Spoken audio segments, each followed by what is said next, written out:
تاریخ دان انیتا آنند اور ولیم ڈالرمپل اپنی کتاب کوہ نور دنیا کے سب سے بدنام ہیرے کی تاریخ میں لکھتے ہیں کہ جب احمد شاہ ابدالی پانی پت کی جنگ میں فتح کے بعد جشن منا رہے تھے تو ان پر ایک جان لیوا بیماری کے اثرات ظاہر ہونے لگے۔ ان کی ناک مکمل طور پر گل چکی تھی، جسے چھپانے کے لیے وہ ہیروں جڑی ہوئی ایک نقلی ناک پہنا کرتے تھے۔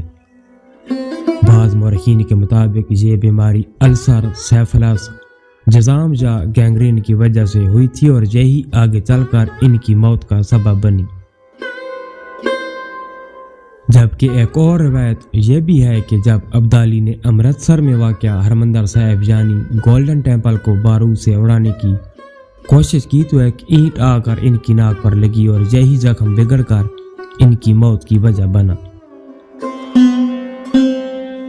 حالیہ دنوں میں احمد شاہ ابدالی کا نام مہاراشٹر کی سیاست میں موضوع بحث بنا ہوا ہے، جب بھارتی وزیر داخلہ امت شاہ نے شیو سینا کے سربراہ ادھو ٹھاکرے کو اورنگزیب کا حامی قرار دیا، جس کے جواب میں ادھو ٹھاکرے نے امت شاہ کو احمد شاہ ابدالی کا وارث کہہ دیا اور تب سے یہ زبانی جنگ جاری ہے۔ احمد شاہ ابدالی 1761 میں پانی پت کی تیسری جنگ میں مرہٹوں کو شکست دینے کی وجہ سے مشہور ہیں، مگر ان کی دشمنی صرف مرہٹوں تک محدود نہیں تھی بلکہ ان کے اور سکھوں کے درمیان بھی ایک طویل جنگی سلسلہ جاری رہا۔ ابدالی نے 3 بار گولڈن ٹیمپل پر حملہ کیا۔ اس کی ابتدا 1757 میں ہوئی جب وہ دہلی اور متھرا کو لوٹنے کے بعد بھاری خزانے کے ساتھ افغانستان لوٹ رہا تھا۔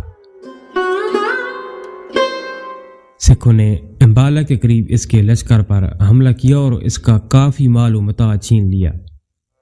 اس واقعے کے بعد ابدالی نے سکھوں سے بدلہ لینے کا ارادہ کیا اور اسی سال امرتسر پر حملہ کر کے ہرمندر صاحب کی بےحرمتی کی۔ مقدس تالاب میں گائے ذبح کروا کر اس کا خون بہایا اور تباہی مچائی، تاہم بابا دیپ سنگھ کی قیادت میں سکھوں نے شدید مزاحمت کی اور آخر کار ابدالی کو پیچھے ہٹنا پڑا۔ 1761 میں پانی پت کی جنگ کے بعد بھی احمد شاہ ابدالی کی طاقت میں کمی آتی گئی اور سکھوں نے پنجاب کے مختلف علاقوں پر قبضہ شروع کر دیا۔ گجرانوالا، سیالکوٹ اور لاہور تک سکھ افواج پہنچ گئیں، جس کے بعد 1762 میں ابدالی نے وڈا گھلو گھارا کے نام سے مشہور قتل عام کیا، جس میں ہزاروں بوڑھوں، عورتوں اور بچوں کا قتل عام کیا گیا۔ اس قتل عام کے باوجود سکھوں نے اپنی مزاحمت جاری رکھی اور 1764 میں انہوں نے سرہند پر حملہ کر کے احمد شاہ ابدالی کے مقرر کردہ گورنر کو قتل کر دیا۔ اس کے بعد ابدالی نے ایک اور بڑی فوج کے ساتھ حملہ کیا، جس کا مقصد پنجاب پر دوبارہ کنٹرول حاصل کرنا اور ہرمندر صاحب کو مکمل طور پر تباہ کرنا تھا۔ اس حملے میں بھی ابدالی کو سخت مزاحمت کا سامنا کرنا پڑا، مگر وہ گولڈن ٹیمپل کو شدید نقصان پہنچانے میں کامیاب ہو گیا۔ تاہم سکھوں نے ایک بار پھر چندہ اکٹھا کر کے گولڈن ٹیمپل کو دوبارہ تعمیر کیا۔ 1767 میں ابدالی نے آخری بار ہندوستان پر حملہ کرنے کی کوشش کی، مگر اس بار سکھ فوج نے بیاس ندی کے قریب ہی اس کی فوج کو روک لیا اور چھاپا مار حملے کر کے ابدالی کی سپلائی لائن کاٹ دی۔